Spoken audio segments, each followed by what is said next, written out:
So good morning, everybody. Welcome to the Thames Community Board meeting, 24th of August. And Sally, can you hear us? Yes, loud and clear. Good morning. Hi, Sally. Good morning. I'd just like to mention that Derek rang me last night in the item 2.1, Thames 2022-23 Parks program has been pulled from the agenda. His explanation was that there is some new information that has come to light and he prefer to actually present it in September. So I said that's fine. He wouldn't take the reasons for doing that. So just to let you know that's okay. So it makes it a very short agenda. Are there any apologies? Any apologies? Oh, yes, absolutely. You've got a clear thing, Julie. I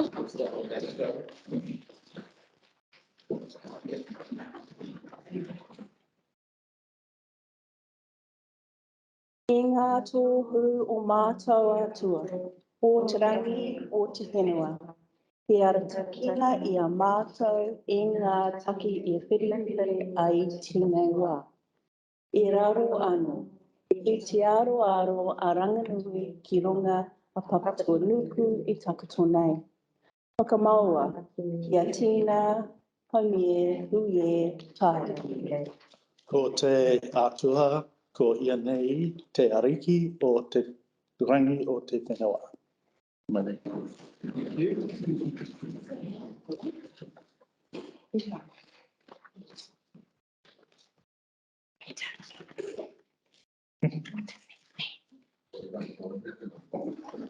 So here's what's public forum.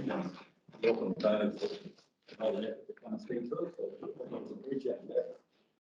So I'll start with Carolyn. If you'd like to come forward for the answers, Michael. I'm Robin, by the way. I'm Robin. Hi, Robin. Hi. Robin. So, good morning, everybody, and thank you very much. Sit down. Thank you very much for the opportunity to speak to you today. It's hard to imagine that a whole year has gone by since I spoke to you about our grant application to cover the first step in the preparation of our town gallery. And in spite of the upheaval of the pandemic, we succeeded in completing the gallery.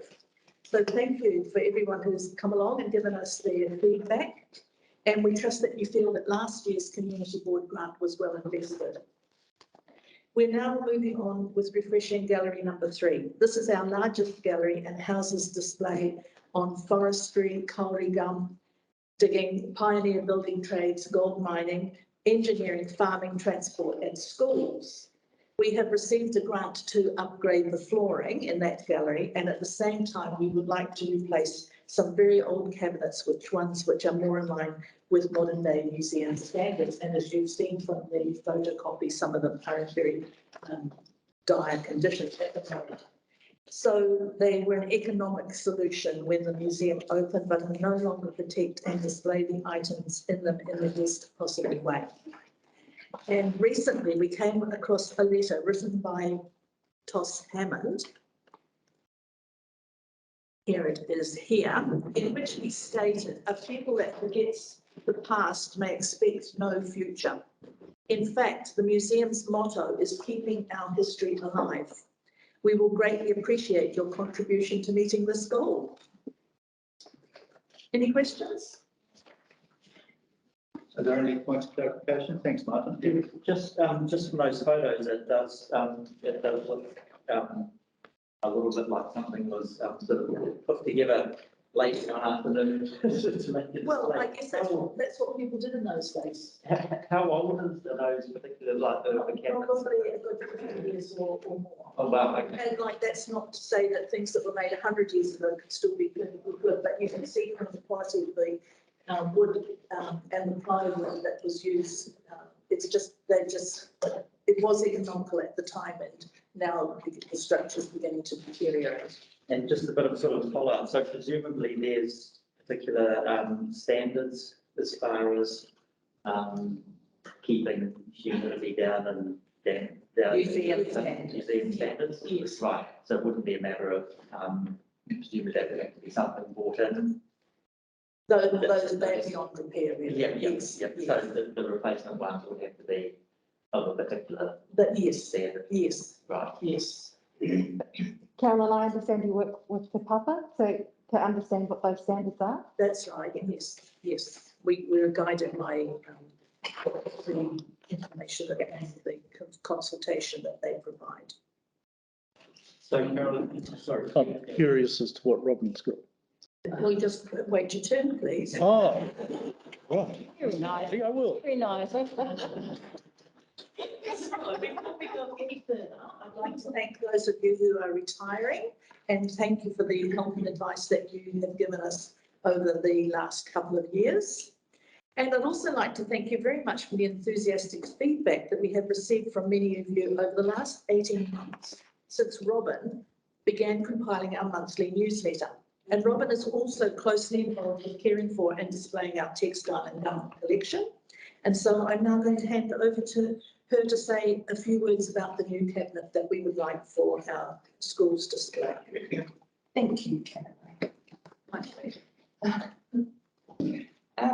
So the area designated as a schoolroom is where we display school uniforms and equipment, books and journals, etc. that we use for teaching in the early days of Thames. We also use this area to display sports uniforms, trophies, and items related to athletics, rugby, tennis, hockey, and basketball. The cabinets we are currently using, as Carolyn has pointed out, and you can see in the photos, are not up to museum standards and do not protect the artefacts. We have more uniforms and memorabilia in storage, but quite frankly, they are safer in storage than being on display currently. Thames Museum has a responsibility to remember the past and preserve heritage artefacts, Tonga Māori, and the history and stories associated with the artefacts we are charged with taking care of. This is a Thames Rugby Union cap which dates back to 1909. It's 113 years old, which is just wonderful to think that family members have kept this so long and then gave it into our care. It's a presentation cap and it belonged to George Warren. He was the eldest son of George Warren Senior, who took over the management of the Waiotahi gold mine in 1904. George Warren Senior was born in Hale in Cornwall. George Junior was a member of the Rovers 1909 to 1910 football team. They were winners of the second junior grade championships.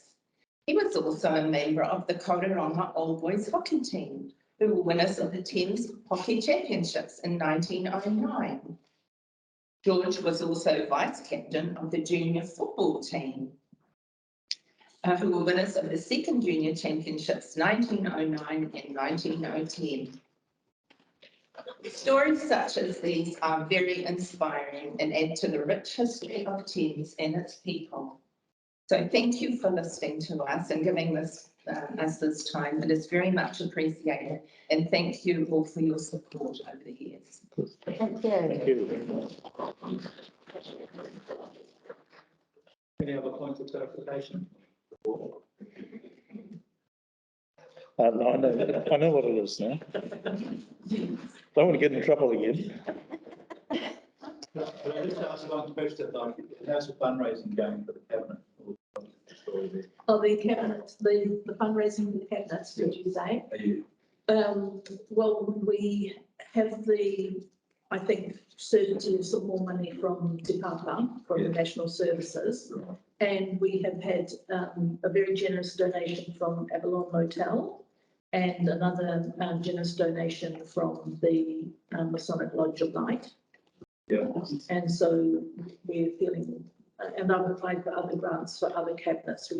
As you may have seen in the application, we need 5 cabinets, Yes. and we actually have applied to you for funds for 2.5. So I've applied for other grants as well. Oh, fingers crossed. Sounds proud of you, Carolyn. I hope it all works well. Yeah. Thank you. Well done.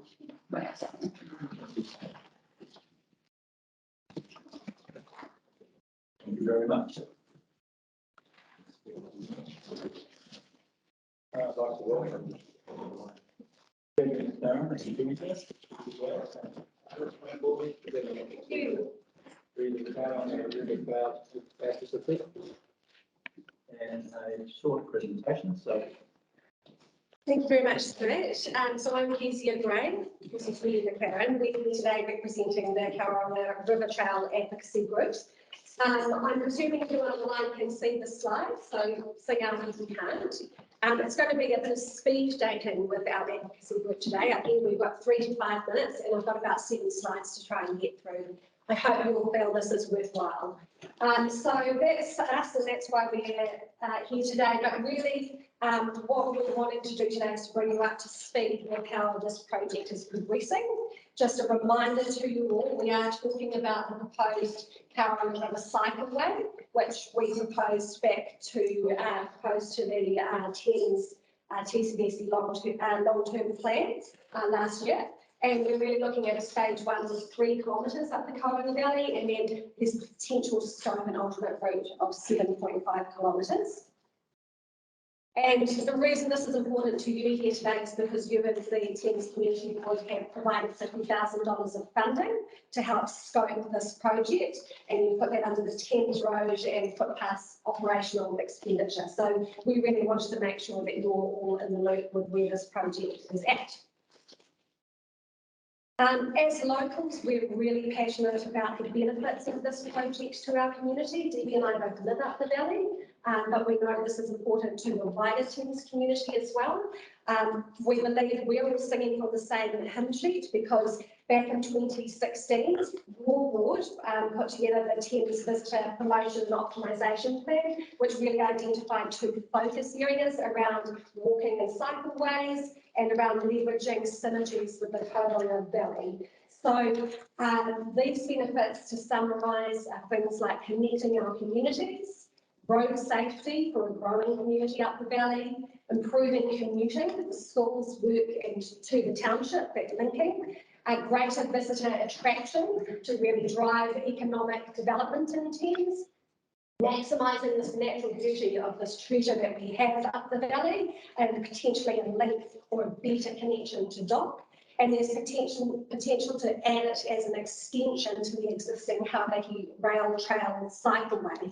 What I haven't put up here is something I wanted to let you know is that there's a Coromandel Trails Collective who are a group who have pulled together a strategy for all of the cycleways in the Coromandel. And this project, once it's actually established, will be able to be added to that collective.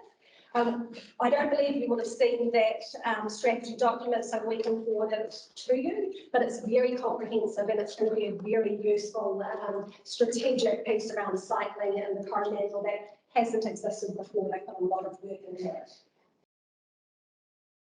So I wanted to share a timeline because we are hitting some issues and barriers with this project. So what I really want to highlight to you is we've obviously talked about the, that the optimisation plan was completed in 2016, which is fantastic. We've used that as part of our sort of strategic backbone for this project. 2021 in blue, very successful year for this project. We made our submission to the council. You agreed to fund 50,000. TCDC in August contracted Pinnacle Civil to do the first part of this project, which was to scope a report with recommendations about what needs to proceed. They contracted a group called LMC. You have the outcomes of that report in front of you, and that's what we want to draw your attention to today. In November, our advocacy group was asked to attend a meeting with TCDC, which some of you were present at. It was very positive. And then the report itself that you have in front of you was presented in late December. Great year 2021. Summary of 2022 is everything's gone standard. So it's a real shame. And we have some ideas about how we can kick this project into gear. Excuse the pun. So 2022, you can see nothing's happened here in the early part of the year. Our group has contacted the TCDC roading manager. We've contacted the then interim acting CEO to try and actually get things moving, but nothing of significance has come from this. I am going to refer shortly to the recommendations because we think that's critical. What we have been informed is that the TCDC roading manager is apparently supposed to be presenting to you, we've been told, on the 28th of September. We're really finding ourselves in an area of lack of information as to how this project is progressing. And so we're really here today to ask for your leadership and your collaboration to get this project going and to spend the 50,000 that's been invested to really look at whether we can make this happen.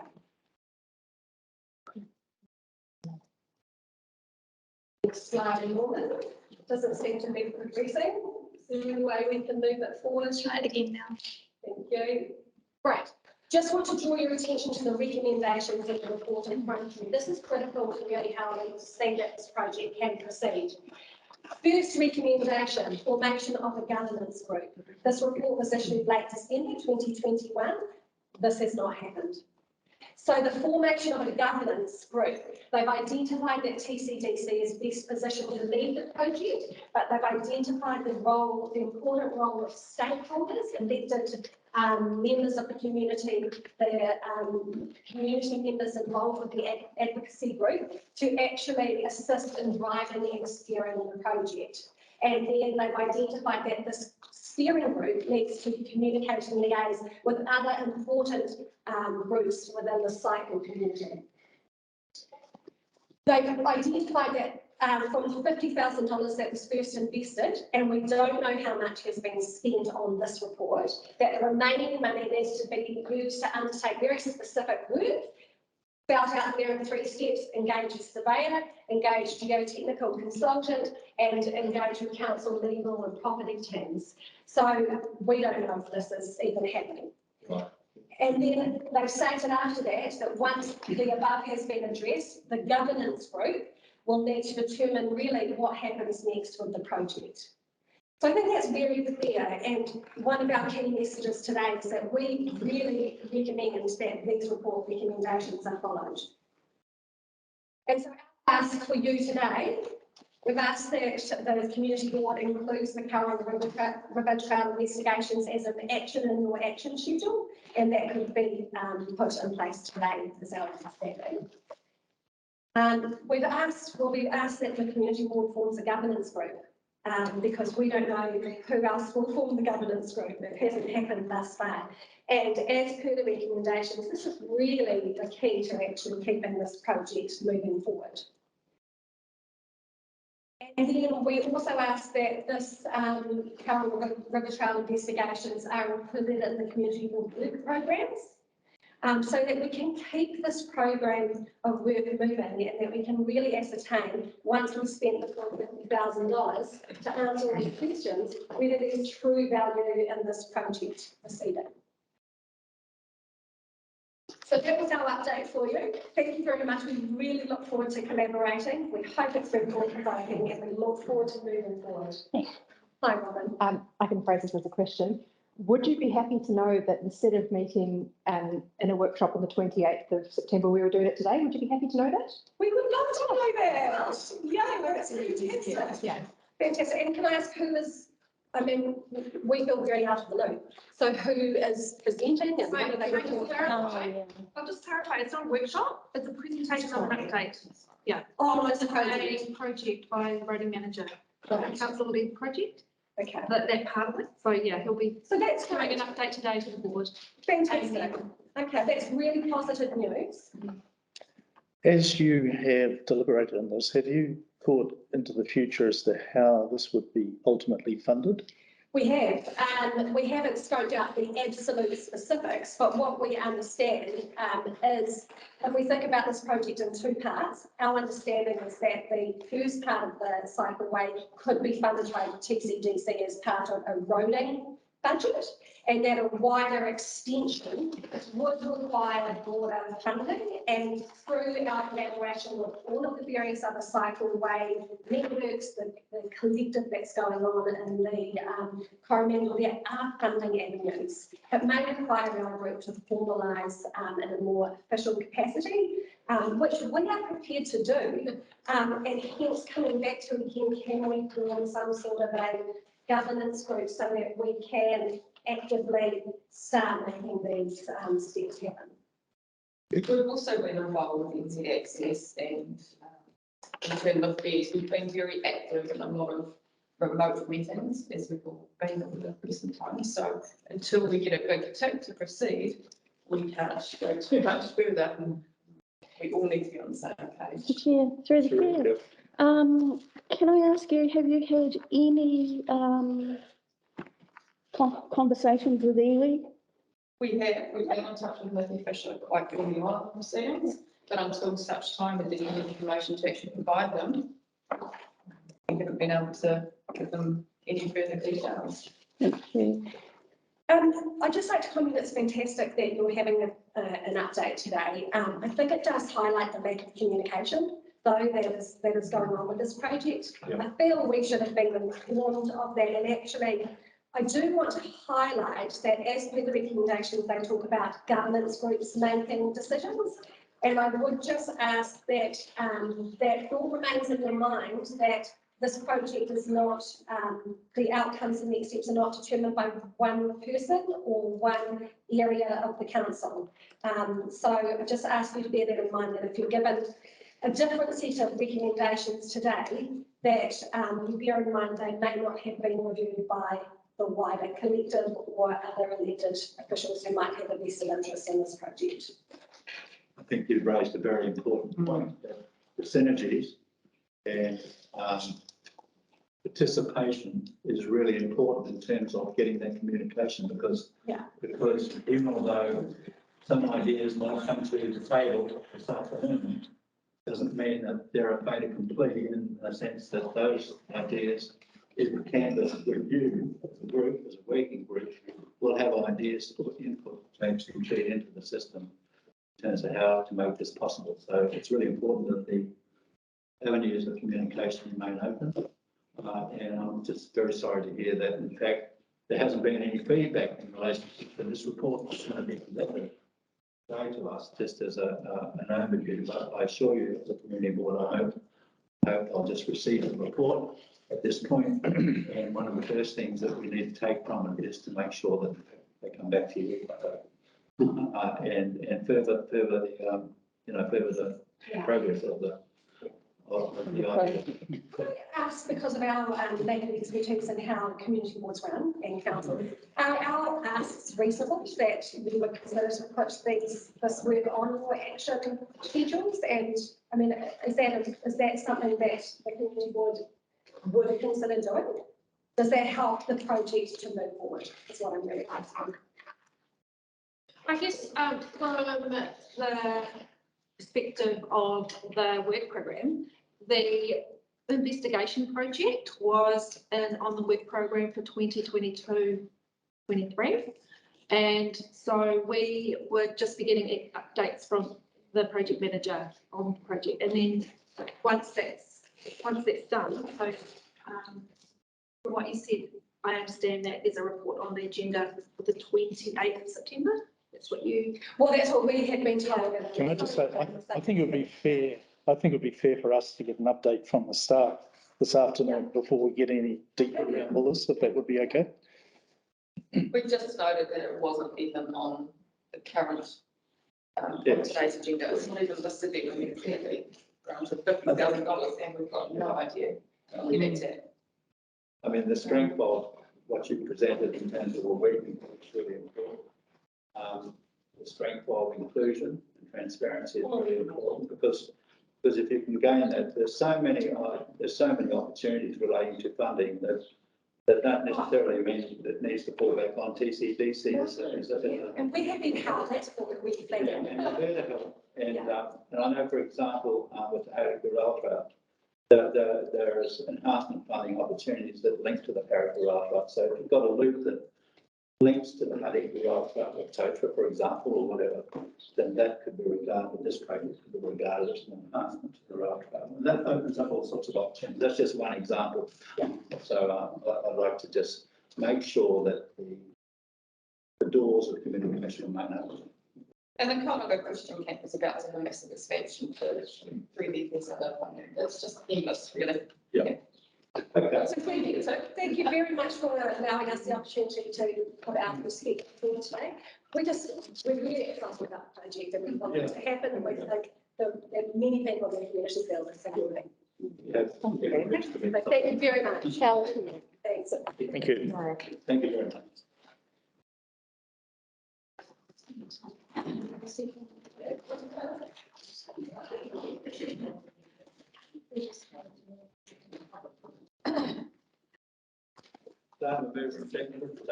I'll move it. Second. Yeah, not on the agenda. There being no items, that's good. Any conflicts of interest? I'm a board member for an organisation that's put in a Community Services Award application and nomination. I don't feel that's compromising you with it. You can keep it open.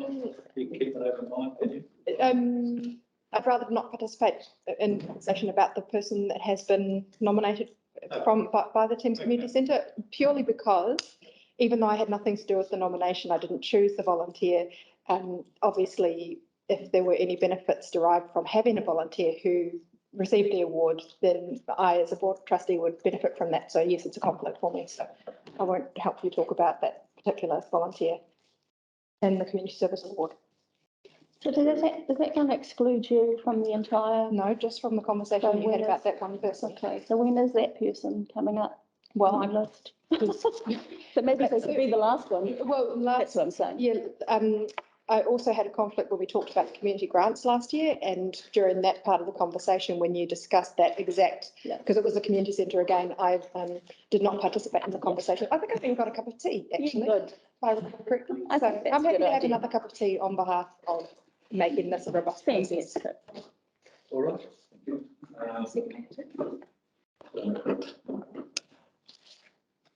I'll move that. Thank you. And second.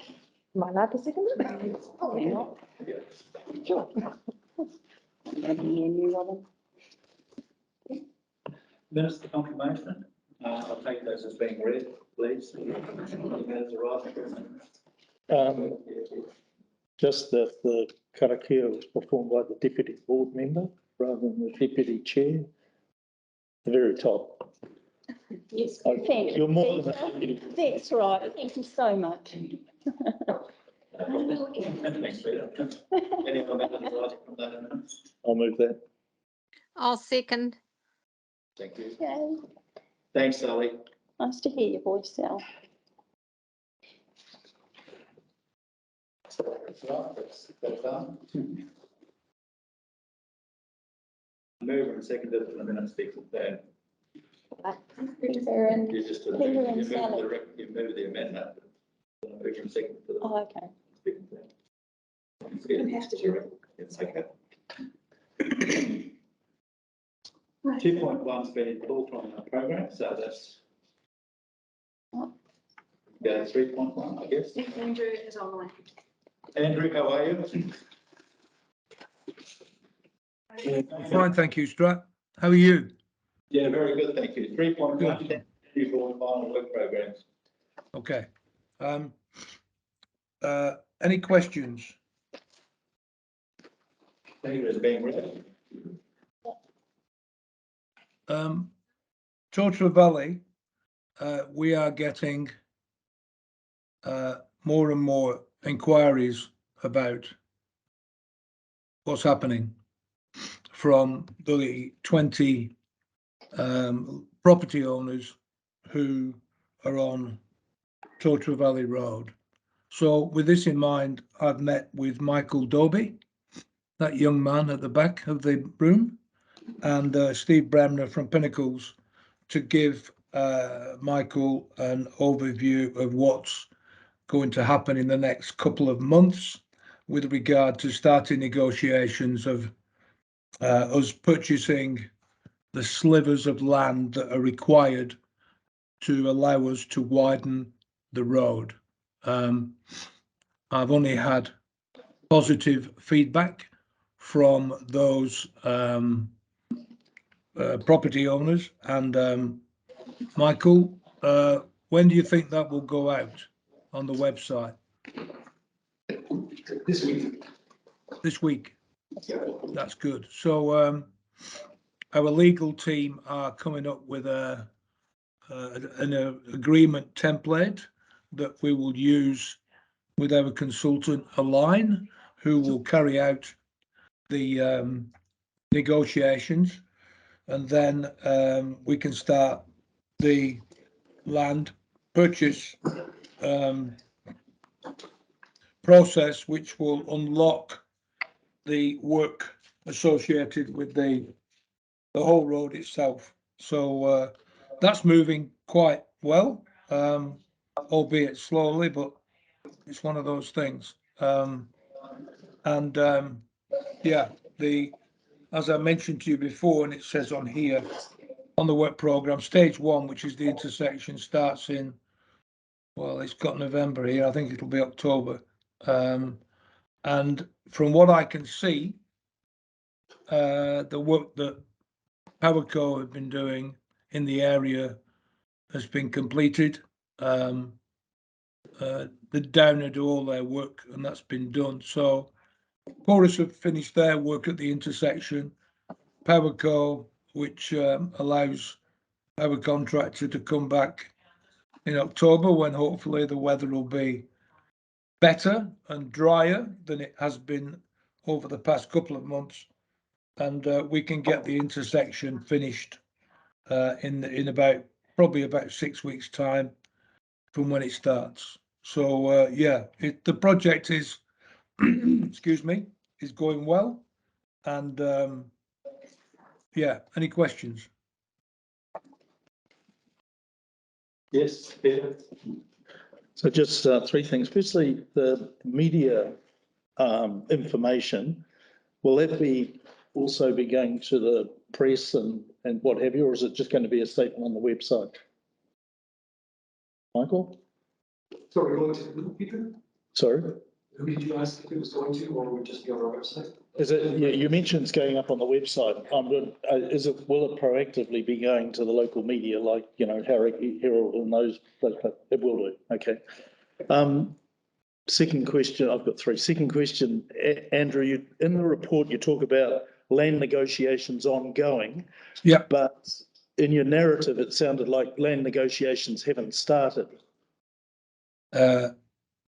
Land negotiations have started, but not with everyone. 1 or 2 people have been quite proactive in discussing the scope of work at their particular property. So I don't think it's happened with everyone, Peter, but Okay. It's carrying on. And under the stewardship of Align, who are, all I can say is they're pretty good at it. Okay. And should we find that 1 or 2 of the property owners are against what we're trying to do, then the Public Works Act will be used by Align to purchase the land. That is the last resort, because the Public Works Act process is lengthy and involved. So, but the feedback that I've been giving people over the phone about where things are and what will happen, I've only received positive feedback from the owners. So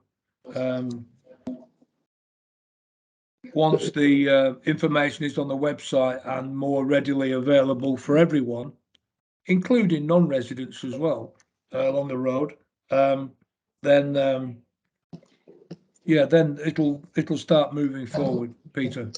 Thank you, Andrew. Could I ask, how many properties are you anticipating you will need to negotiate with? 20. Okay.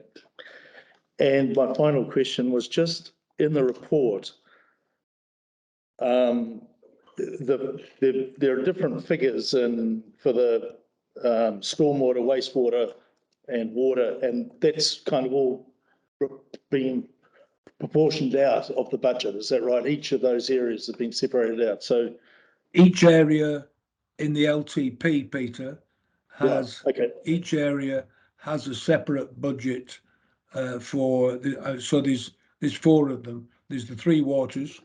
Yep. And then there's the roading as well, and they're part of the budget that was approved 2 or 3 years ago when the current LTP was put together. Thank you. Could I just clarify under this, the initial stages of the installation of the infrastructure, TOTRA, you already have a landowner that is significant to the initial stages. Yeah. But you have other landowners. Yes. Which you need approval from to have a project. Yes, we do. For the extensions that you're currently negotiating with. So will something be clarified in the media report? Progress. I don't know what commercial sensitivity is still existing relating to all this. I just hope that the media report will give the community an update in relationship to this project. The intention also, Strat, is that we will hold regular meetings, probably on site, with the property owners as and when the work is current, when it starts, just to keep them up to speed. I've done this on other projects. People seem to appreciate it, and with Pinnacles and with the contractor, we will continue comms. In other words, not just stop the project and leave them guessing. We'll have regular updates, and I have a new project manager, Ashley Nay, who's was a senior building inspector with our regulatory department under Brian. He is now working on that project and also on Kopu as well. So Ashley will hold those meetings. We did it when we dug up the high street in Kapanga Road in Coromandel with Downer, and it worked particularly well. And I don't believe there's any negative spin apart from 1 or 2 troublemakers up there who tried to upset us. So yeah, we'll keep doing that. So you will see more and more comms from the project team about the project. Well, that's excellent because communication is key with these landowners in terms of keeping them up to date and the opportunities that might present to those landowners ultimately. So I agree. Having it together is really good. I agree. We've done it before. We're good at it, and the feedback I received from the people who phoned me probably about 2 weeks ago was it was positive. Thank you. That's it. Yeah, so just a quick question, Andrew. So looking in the work program, there's obviously various various sums of money involved in that. Did those figures include the land purchase? The budget figure, LTP/AP, includes the an allowance for land purchase, but it still has to be confirmed with each landowner. So we will get Townsend Cullen to give everyone their view of what their land is. I don't believe there'll be large amounts because of the various small slivers of land that we're going to need to be able to widen the road. But exactly how much, I'm not sure at the moment, but we'll see how we go. Okay, thank you. But we're not, I mean, we're not talking, you know, like a third of the budget or anything going in land purchases or anything like that. I can't answer that question, Martin, because it really depends on what people come up with. But if we've got a valuation and we're paying for it, by the way, and people are amenable to the idea of selling the land, and I would be if it was my land, get a bit of cash in as well. But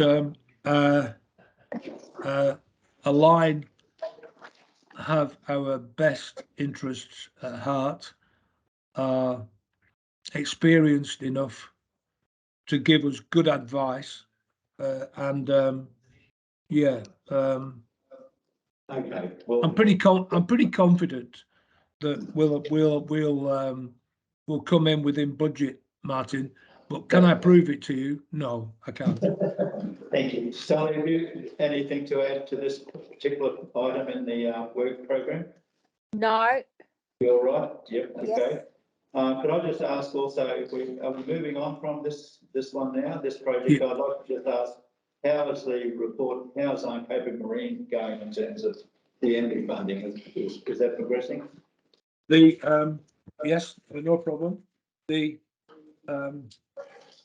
agreement or the contract with Urban Solutions to supervise and observe the works has been signed by our chief executive. The letters of appointment for Fulton Hogan and Aaron's have also been signed last Friday. So all that, the formal side has started. Herons have to buy some steel up front to as part of the work and require a deposit for that, which is being processed at the moment.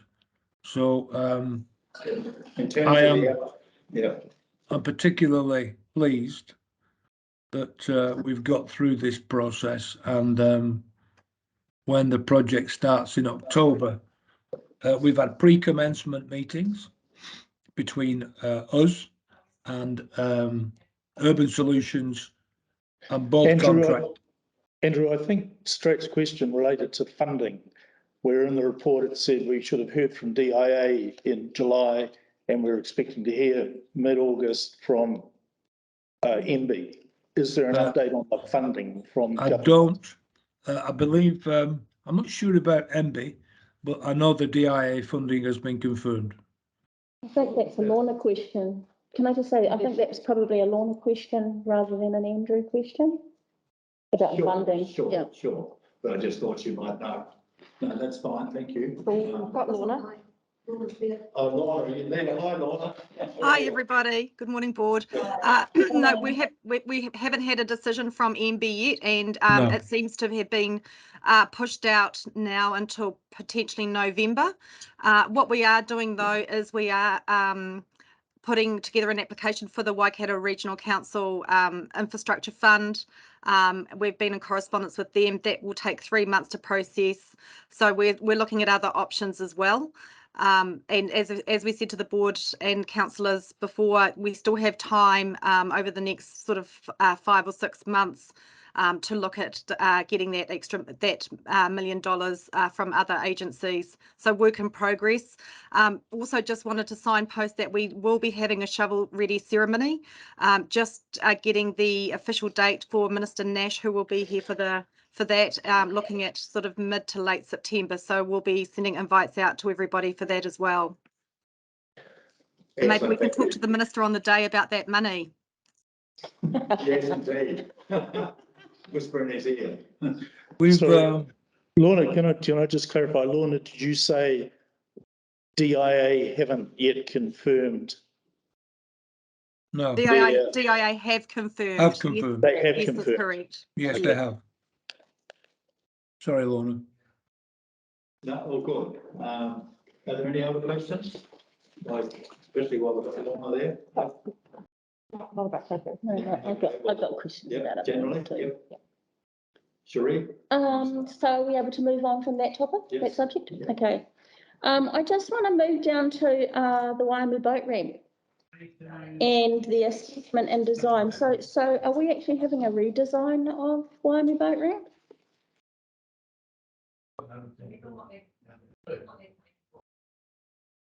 Pass. I'm not sure. I think there is some. Sorry, I beg your pardon, Cherie. What page is that on? Last page? Last page, page 4. Yeah. But it can only be minor with the amount of budget that we've got.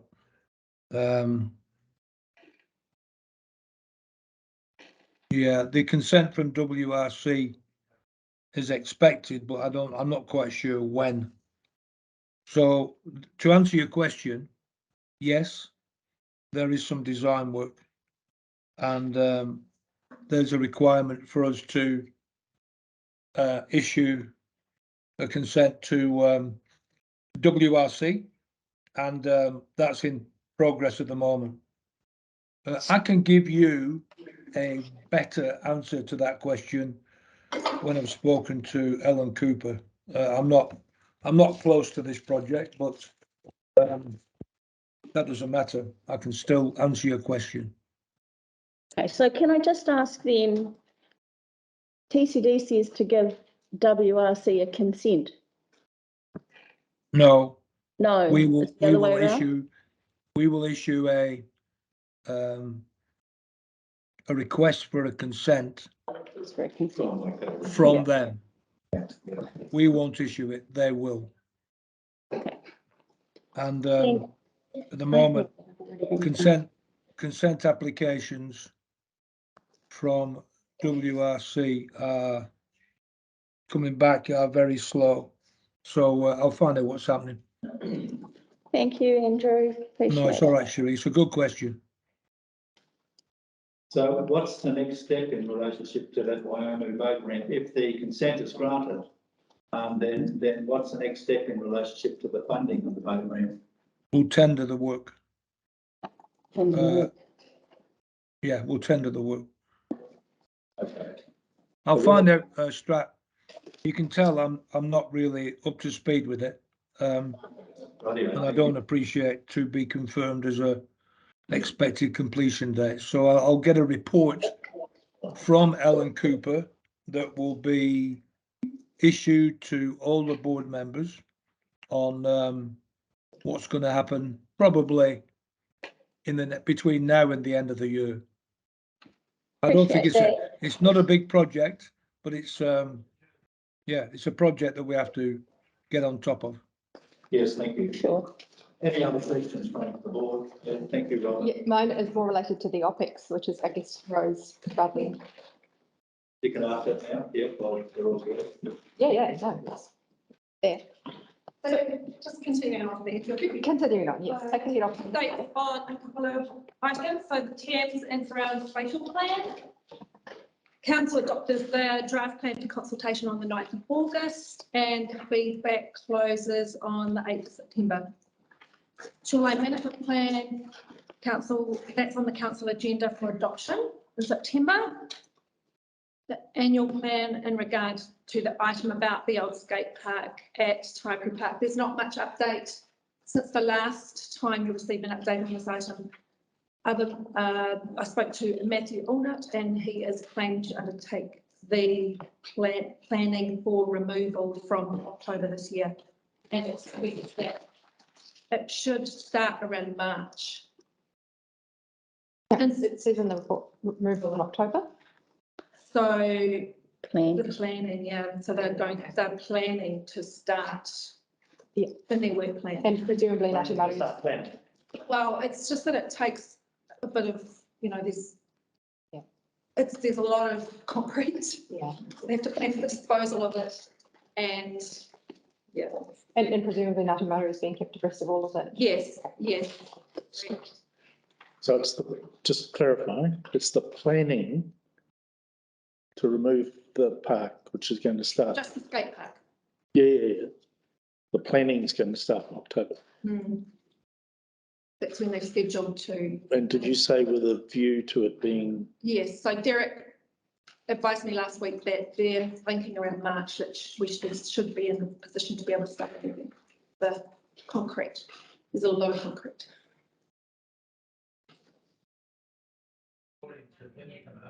I'm kind of flabbergasted, really. I've seen bulldozers do huge amounts of damage in a day. Unbelievable. Okay, installation of the J. Hogan sculpture. This has been delayed and the last update was that the plinth plan for lifting the plinth has been submitted to the traffic management company, Pinnacle Civil, for approval by All Garden Works, which is the contractor. So that's progressing. So that's, Yeah. But this is still contingent on the removal and replacement of the picnic table. that's part of the project. Right. So we can't. So the proposal is to put the J. Hogan's hook on the same footprint as the picnic table. So the picnic table's removed first. Yes. Are they going to plan to remove the picnic table or will they just remove it? Same bulldozer. Just the query around that sculpture, and it mentions in there talking about traffic management. As I understand it, what's in the engineering would be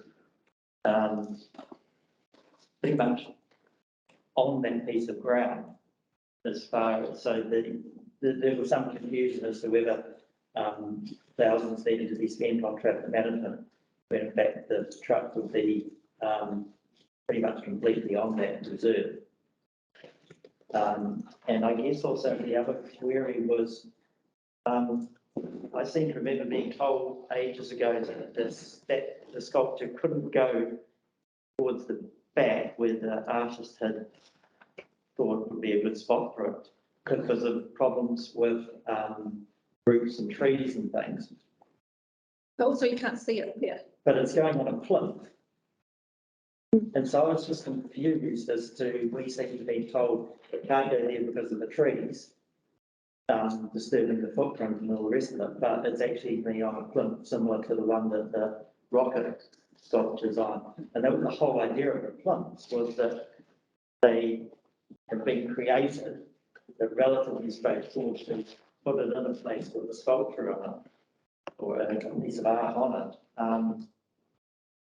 And yeah, I mean, I just get really quite frustrated. I don't know what my question is here, but I just get quite frustrated with the fact that an initial idea around what we've got several of these plinths, we've got some things that can go on, and the idea is they can be put places, things moved around in that, and I just really feel that we let down the Public Arts Trust because we turned this into a really complex thing. I understand we've got to have health and safety, we've got to have safety plans, we've got to have all those things in place, but we've now made it that project that with the 3 different artworks, we put that all into one. We've made it dependent on removing the picnic table and getting another picnic table in. And it just seems I just get very frustrated that we're just making this process very complicated and that we'll lose the support of this organisation because they've got all these things ready to go. And it's hugely frustrating for the community and the Arts Trust. So I wonder if I can package it into a question for you, Martin, because I feel your same frustration. And so the first time we talked about the J. Hogan sculpture was April last year. So it's been 16 months at getting to this point where we're still not even, the sculpture is still not here. So have we learnt enough from this process of it taking quite a long time so that next time it's much easier and it can be just done without the 16-month delay? Because, I feel that frustration as well. I was excited when we talked about it in April last year. I wanted to see it. I drive past there or ride my bike past it quite a lot. And every time I go past, I get this sort of pang in my heart where I go, we've not done a good job on this. And I understand that we have to follow process. I'm not suggesting that we cut corners processes. My friend, I like robust decision making, but it feels like maybe we can learn something from this process to make our robust decision making quicker. Have we gotten to the point where we've learned enough that we can make our decisions quicker? I guess if I can just backtrack and talk about the timeline. So the report came to you in August. You approved the report. Yep. September, the group applied for consent. Did not get that consent till February. Jane Wright left council. Yeah. And she was organising the picnic table, the installation, liaising with all garden works about the traffic management. We didn't have a person in that position till May. My apologies for getting the time. June, July. And so Matthew has been working steadily with all garden works and Pinnacle Civil and the trust, and they're very close now. Well, that's great to hear, because I think it's really important that we play our role and our part as expediently as we can, because there are a magnificent group of people doing a lot for Thames in terms of this space. And we want to keep that enthusiasm going, because as you say, Martin, that enthusiasm could be lost. And we just don't want that. And Michael and Cobbs are aware that this is going to be in a prominent position in Thames. It is going to cause the chat, and that will be coming. So just give me. Okay, no, thank you. Serena, did you have something? I was going to talk about the traffic management, but I think I might just leave it. Right. Okay. Thanks. Happy with that. Sally, are you okay with everything? Hello, Sally. Yes. Are you, any questions relating to the work program? No. No? Okay. Peter? Rose, firstly, thanks for doing this, because it's really helpful having these and updating them month by month. Just going back to the spatial plan, what's your understanding, assuming the council signs it off on the 4th of October, what's your understanding of what the very next step is? It won't be this, the consultation doesn't end till the 8th of September, and there's no meeting in October. So it'll be the new council that it is presented to. It says here the final plan on the 4th of October. Yeah, it's been updated since this. Okay. So the consultation is from the 9th of August to the 8th of September. Yep. And then because there's no council meeting in October, Mitch advised it's going to need to go to the new council to be adopted. So there's no council meeting in October? No, we do have a council meeting on the 4th of October. Yeah. Yeah. It's the wind-up council. It's Laura, are you still online? Is the intention that the spatial plan be presented on the 4th of October? It's quite a tight timeline. I was of the understanding it was going to be to the new council. No, the spatial plan is going to be presented at the October meeting. Okay, cool. No, that's excellent, because it doesn't lose its continuity in terms of the knowledge of the current. So, good, fantastic. That's good. Yeah. So what's the next step? What's the very next step? Assuming council ratifies it, what's the very next step that happens once this spatial plan takes place? It's in place. So that will inform planning and zoning changes for the Thames area. So that's the next sort of piece of work. Having that spatial plan as well is helpful if there is any other funding opportunities that arise, that we have that guidance that will support further funding applications. But as I say, it will be looking more at the planning changes for areas around Thames. Okay, thank you. Thank you. So so if we as a community board or as a new council wanted to ensure that those planning changes were in a timely manner, we would need to be looking at budget for the next year's annual plan, pre the next long-term plan, so that that work could keep going rather than just be put on a shelf waiting for another opportunity. How do we create our own opportunity? Right. Is Lorna going to answer that? Sorry, I didn't know if that was a question or a statement, Sally. Well, how are we going to create our own opportunity? I think it's probably partly a statement, so my apologies. And I suppose the question is, how do we ensure that in the next annual plan, pre the next long-term plan, because we'll be starting to work on this annual plan now, yeah, that there's budget for further work, because we are at a crisis level. Yes, absolutely. And budget is something that we will be discussing with the incoming council, and it will be part of annual plan budgeting as well. Excellent. Thank you. No, that's excellent. Thanks, Sally. Was that answer your question, Pam? About the next step? Usually in terms of once the spatial plan is adopted and developers want to start developing, then we do the structure plan for the area. Thank you. Okay, and the last item is the predicting rail trail sculptures. So that's trucking along. We met with Waka Kotahi, who weren't 100% set on the proposed location for one of the sculptures, the miners' gates.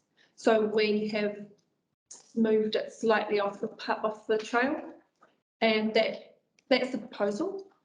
So I need to contact Ngāti Maru because that's slightly different to what we have been talking about so far. So, sorry, was that Waka Kotahi or the rail trail people who went? Because it's a state highway, they're one of the stakeholders. Waka Kotahi. Right. Oh, sorry, it's just you said Waka Kotahi, then you talked about the rail trail. So the rail trail's on the state highway. Yeah. So Waka Kotahi is part of that. So, but I'm unclear who wasn't happy. Waka Kotahi. Yeah, when they saw the sculptures. Right, but so they're happy with. They've seen them for a long. Well, they're happy with interwoven. Yeah. It's just when we get down to the detail, like we've seen them, but in terms of the actual location, like we can't put interwoven on the. So if you're facing north, we can't put it on the eastern side of the rail trail. We're required to put it on the western side of the rail trail. So same location, just other side of the trail. Yep. And minus gates, the same thing. Why is that? Why is that? Right? Waka Kotahi don't support those. What side does it matter? Well, it's probably due to visualization and distraction when you're driving. Correct. Yeah. Okay. Yeah, it's to do with driver distraction. Oh. Okay, shall I move on to the action schedule? Yep. We don't have to talk the sheet goes, but something as well.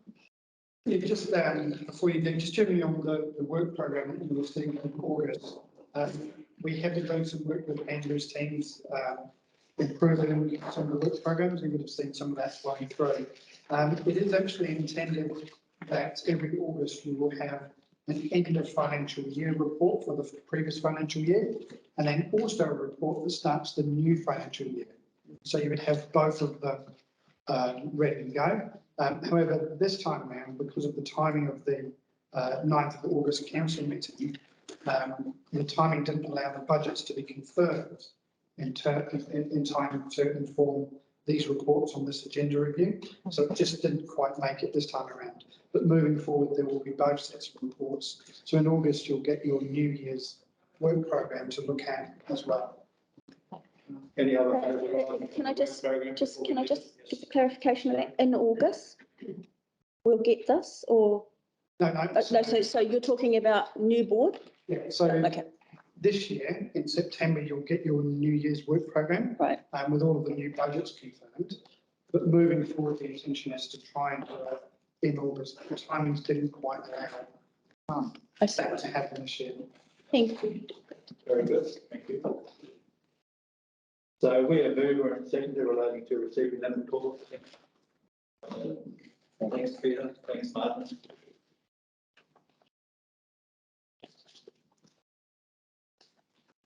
Hey, the next item, 4.1, action schedule. Thank you. Well, there are two items today on the action schedule. There is the Never Surrendering Boxing Group and the Huriki Rail Trail Scotches, which we've already spoken about. Never Surrender Boxing. So that has been an interesting exercise looking at what buildings and capacity do we have in Thames. We looked at the Scout Den. The Scout group is hoping to restart in Thames, which is really good. The building hasn't been used for 18 months. And so it's really, the outside is fairly overgrown. It's owned by the regional scouting organisation. And so our contact is a regional scout representative. So that's good news about the scout group restarting. However, News for the we were hoping club. that the boxing club, could use that building.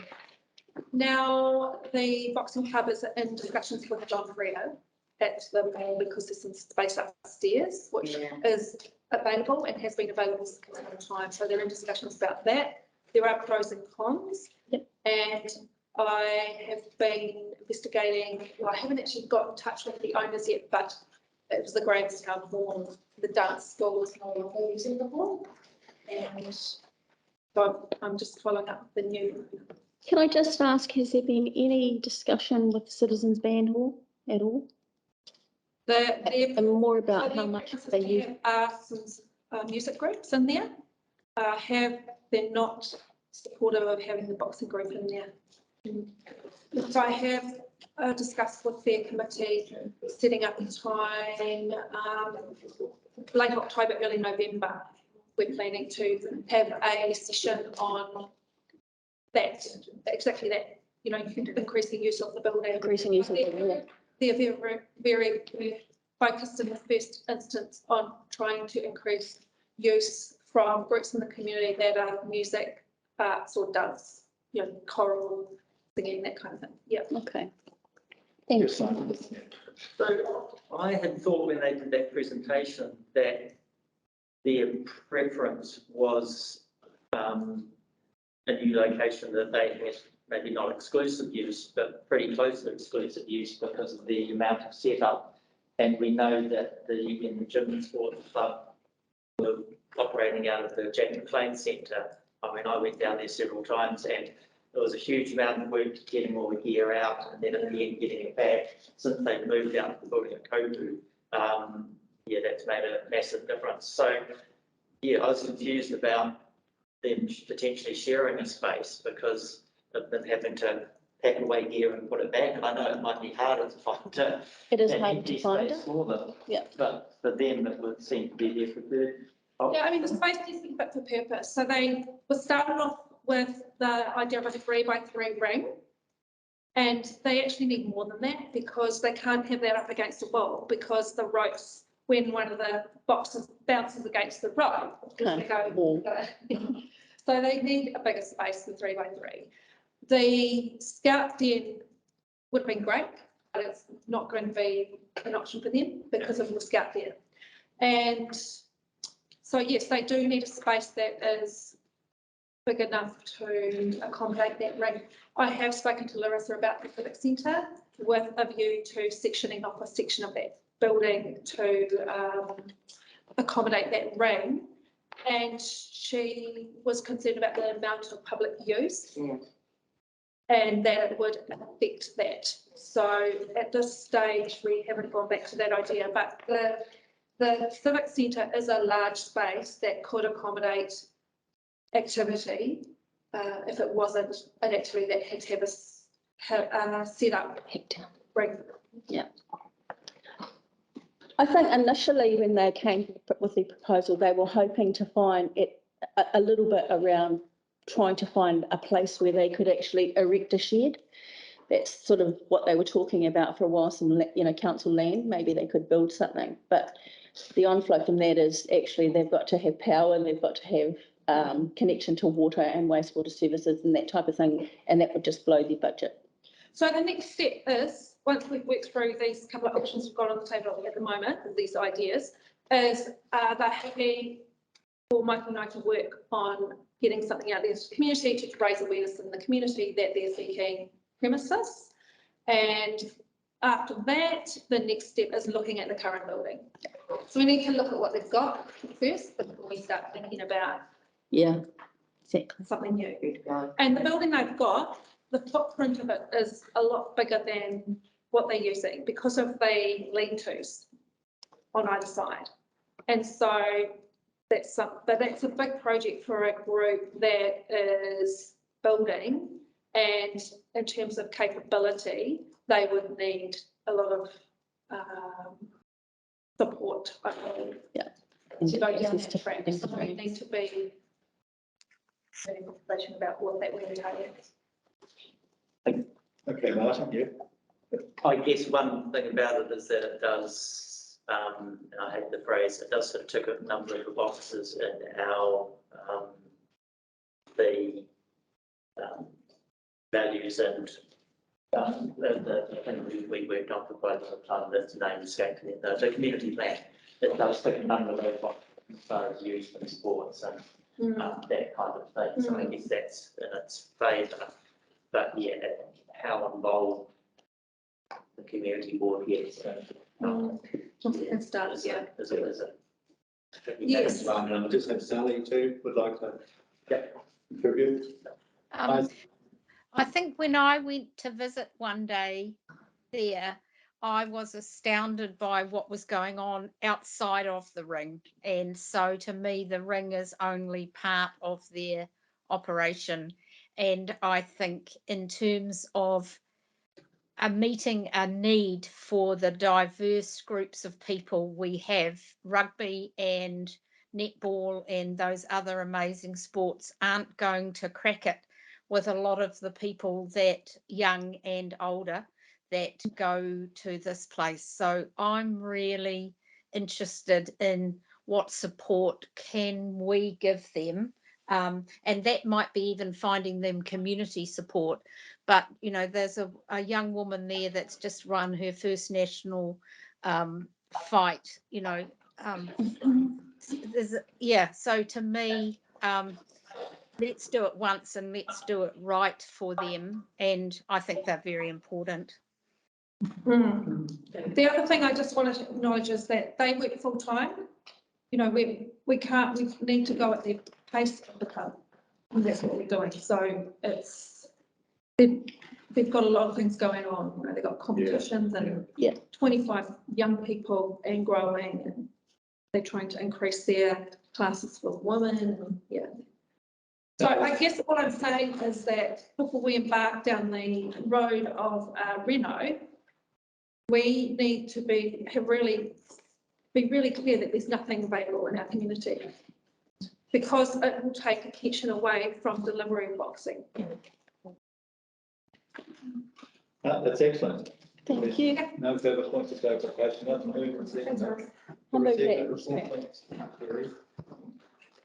Second, thanks, Robin. I'll just do members' reports and then we'll adjourn for a couple of tea. I also would like, before we do the public exclude, I also like to just welcome Glenn. Awesome. Thanks for your future aspirations and thanks for sharing the time.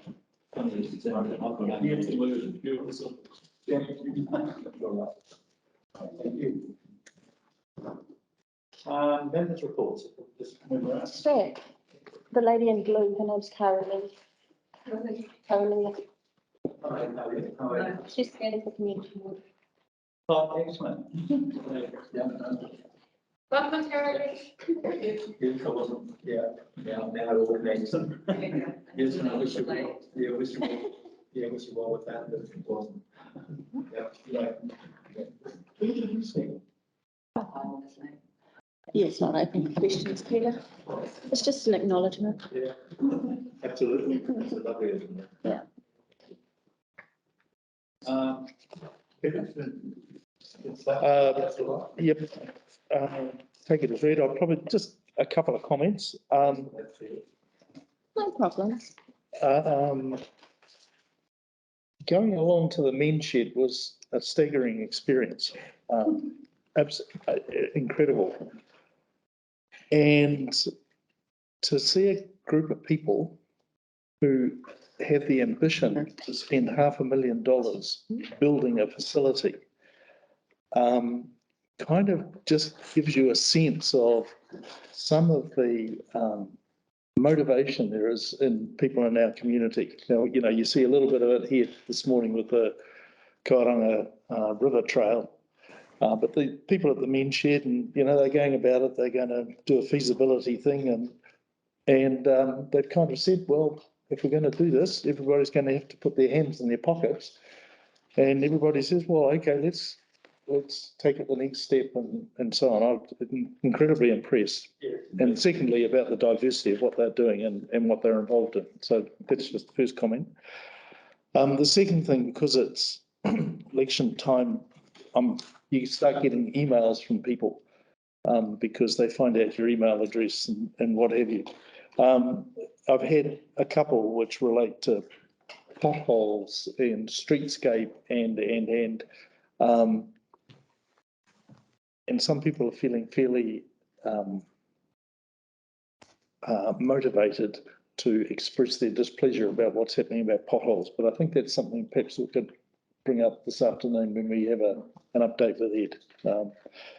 Potholes and footpaths and what have you. But that's all. Thank you.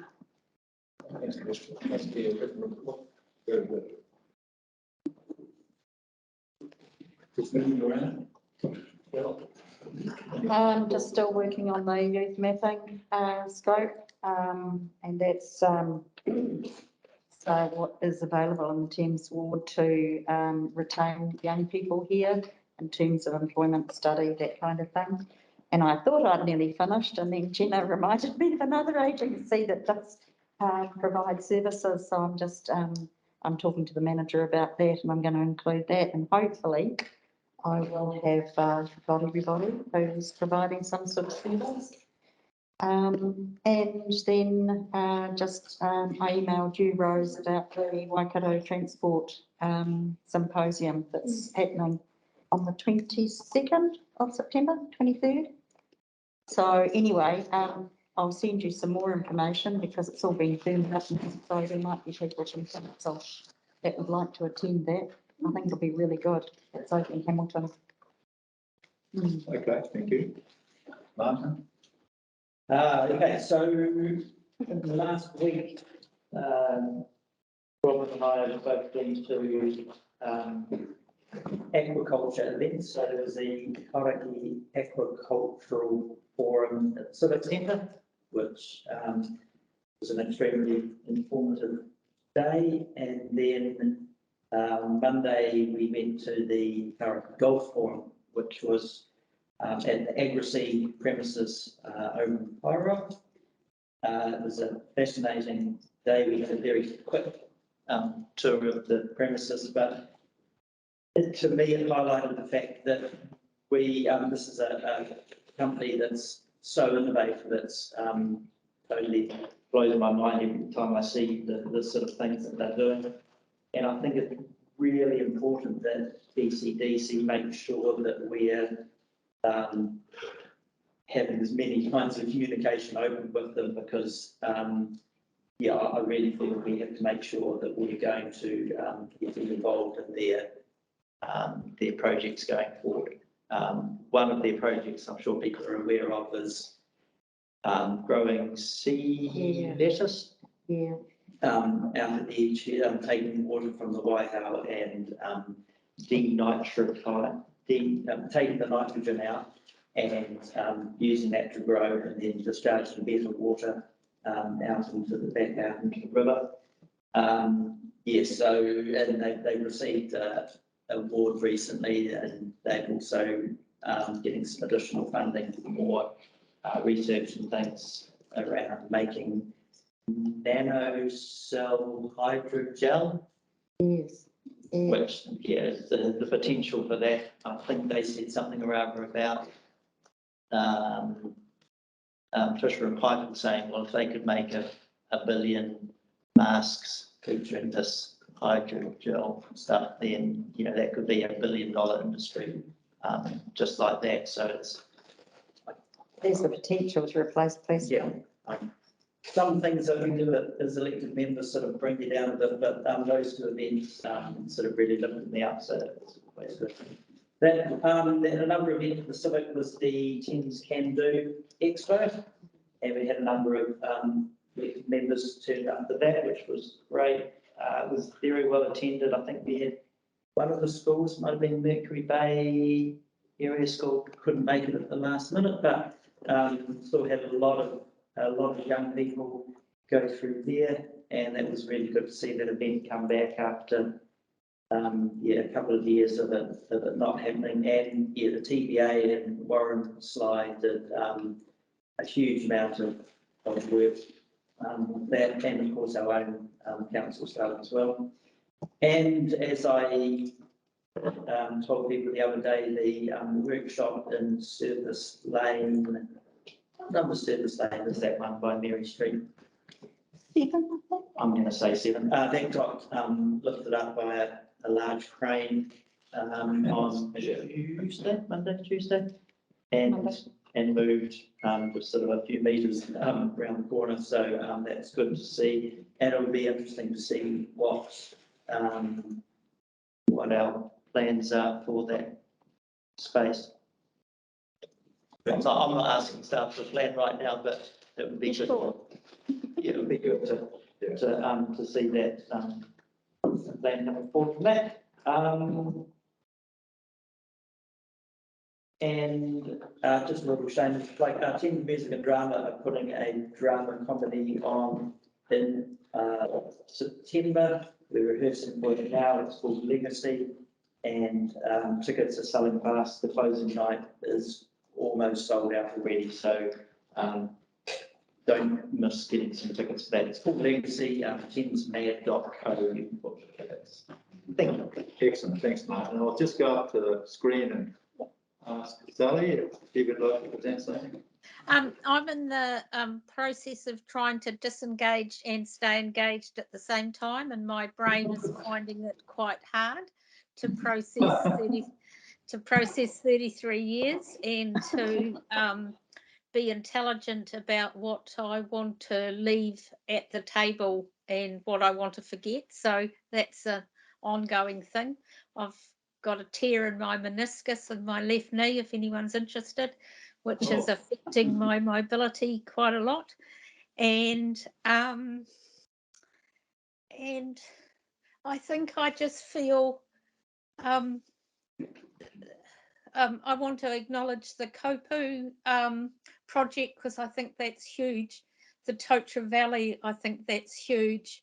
And despite perhaps the front page article, I really want to acknowledge the pricelessness of us owning that bit of land off that service lane, because regardless of the final decision about the road part of Mary Street, that is opportunity to do all kinds of things there. So careful planning, let's not rush into it. But I'll park there in the meantime. That's me. Thanks, Sally. Yeah, welcome. Rob? Goodness, thank you. As Martin said, you know, this last week has just been a lot about seaweed. It's it's been seaweed everywhere. And it's been really exciting. And they actually gave us some soap, and my car smells like seaweed soap, and it's really nice. I might just leave it in there. Anyway, I've also attended a couple of AGMs. I went to the Sailor Club AGM and then the Thames Museum AGM. They were both really interesting for very different reasons. And can I just say that I'm absolutely impressed with the Thames Museum. I'm really pleased they presented this morning about the displays. Our school went on a school trip there last week as well, so walked around with several 9-year-olds in the museum. And I was really impressed with the things that interested the 9-year-olds that I was surprised by. They were particularly, they love the school display, they love the old uniform display, and that had a display, but there's another one. So it was really, really nice to see it being used, and it's so full of life. So really, hats off to them, they do a great job. And I also attended the PBA AGM, and the Business After 5, which was at the BNZ Bank. The connector bus, I've chatted to the bus driver. He says that there's half price fares on at the moment, government initiative. He says that hasn't really led to a huge uptake of people taking the bus, which is a shame. He says it's still the regulars, although waiting at the bus stop yesterday, I was chatting to a bus user who was absolutely delighted that it only cost her $1 to get into town and $1 to get home, and she described it as an absolute bargain. So keep reminding people to take the bus. It is I think we will get to the stage where it's statistics count, use it or lose it. So important to do that. Not much else. I guess the other thing is, in the weeks leading up to the opening of the Community Service Awards, and then for the 5 weeks of the Community Service Awards, every time I had a conversation with somebody who wanted to harangue me about potholes or streetlights, I said, oh, by the way, we're also doing this, as a positive thing. There's the Community Services Awards. And I was astounded by the number of people who said that they wouldn't consider it because their organisation didn't have one particular standout volunteer. They said, oh, we can't nominate everybody, we can't nominate one, which I thought spoke volumes about the quality of the volunteers in our ward. And others saying, oh, she'd be so pissed off with me if I nominated her, she'd leave, or words to that effect. And that the people who are volunteering in our community are not volunteering because they want to have any sort of recognition, they'd be embarrassed by it, but rather they're volunteering because they see a need and they can fill it. So I just wanted to say, we are talking about the service awards from Public Excluded. I did want to say thank you to all of the people that I spoke to, especially all the people who were too shy to put their hands forward for an award. Didn't see it as an important thing as part of their volunteering, and also where they couldn't single out one single person and couldn't nominate all of the volunteers. Thanks, Rob. Sheree? Wow. Yeah. So to first start off with, I was the guest speaker at Thames Grey Power this year. It's been a long time coming because we went into COVID lockdown, and so the meeting had to be cancelled, and then, things progressed from there, and then the meeting was cancelled again. So it was great to actually go there and to see them. And of course, they did send me 9 questions. I won't tell you what they are because I gave them a big answer to every single one. One of the most important, I think, for them was around the red lines on Mary Street. They were particularly sort of interested in the red crossings there. And I gave them, I guess I have to say I gave them what those lines actually mean, which is to alert the drivers or the vehicle users that this is where we have a lot of crossings happening, so please be aware, as opposed to also them understanding that it is not a pedestrian, because the signs are there that says, stop, please stop, look, don't cross. They're not actually a pedestrian. And I think they got it. What I did say though was there was absolute need for more education around what these lines mean. Moving on from that, I also was at what's known as the Thames JP Quarterly, where we come together as a group of Justices of the Peace, not just from Thames, but from the Hauraki, from the eastern side, and particularly also the north. And we talk about those things that we need to do in terms of justice of peace and have education sessions, but also we give out awards. And one person from our area here in Thames received an award there for over 20 years service as a justice of peace. That was Dorothy Campbell. Dorothy's amazing. Yeah, she's amazing. She's been doing it for a long time. I should have really checked how many years, but because what they do is they give you 20 years service. You know, whether it's, I think, 27 or 25, it's kind of, yeah, it's working like that. Can Do Expo, which was also, yes, another amazing, look, I think more than anything, it's the businesses that actually go there. And they explain to those young people who come in there about what they can do, what they can offer, their apprenticeships, etc. I like the fact that the universities are there, but it does sort of seem to me that it's not a selfie university. Can Do, I think, is more about, what work is available and employment, So what was also interesting was that a couple of conversations that we had there around actually not being able to get employees for some business, which, also leads me into asking them, well, have you got an apprenticeship program? Because there's a whole lot of kids here. I attended the semi-finals of the Thames Valley Cluster Netball, and we had 2 teams that were in the finals, and our premier team, which is, what we would call the best of the best from Thames Rugby Sports Club, actually won the league. So I was really proud. And not to make this the last thing, but as the deputy chair, I did attend the porphyry for Aileen Laurie, and it was special.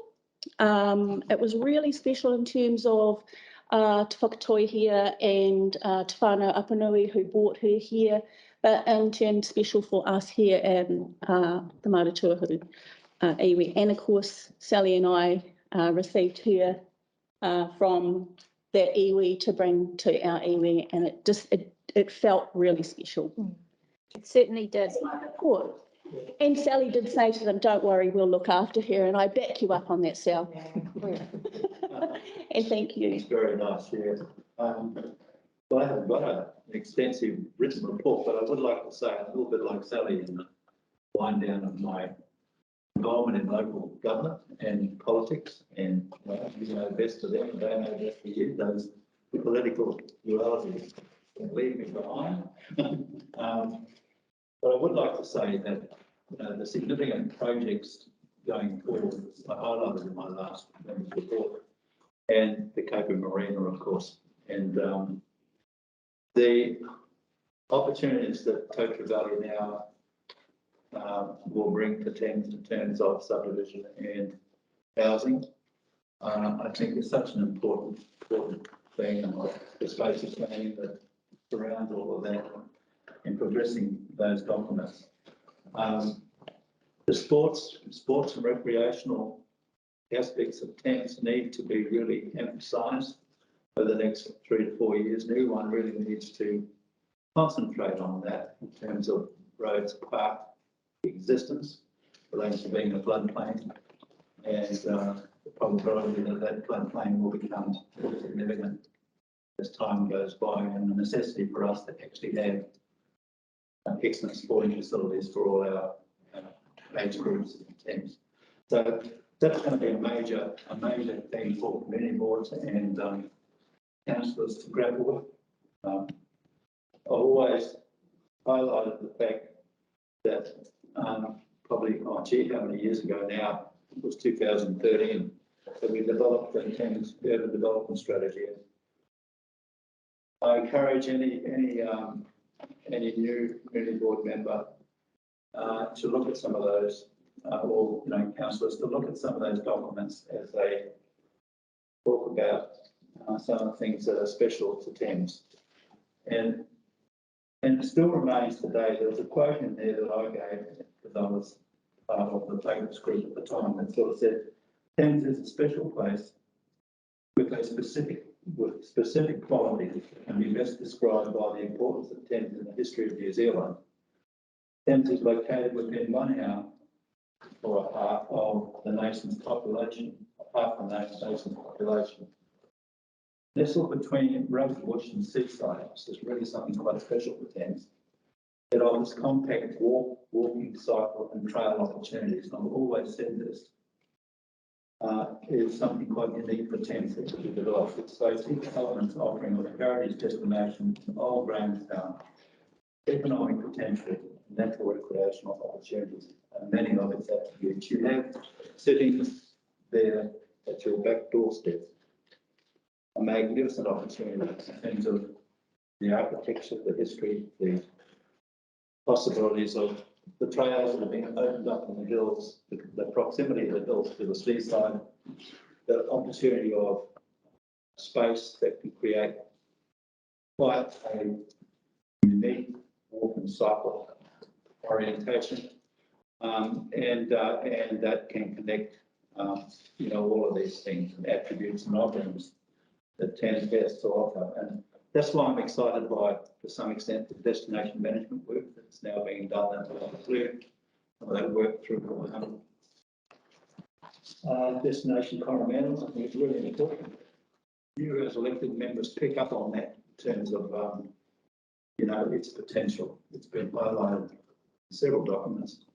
Thames Urban Development Strategy, Thames Optimisation Strategy, so it goes on. So, in my mind, I'm really sorry that that hasn't been advanced more. I think politics has got in the way, and I think it's so sad. I look at that potential, and I hope that somewhere along the line that potential can be available. I really do. It's just from my heart in terms of the wish that I would like to see. Beyond that, well, I want to report I can really, I'm a little bit like saying the phase out stage. Well, I'm working in around, not quite sure which one I am at the moment. Sounds great. Thank you. I'm happy to move it in a second. I'll second. Thank you. And we'll adjourn for a cup of tea. We just need a mover and a second to move it into public excluded. I'll move it. So I'll move this. So we're moving into public exclusion. So moved by Sheree, seconded by Peter.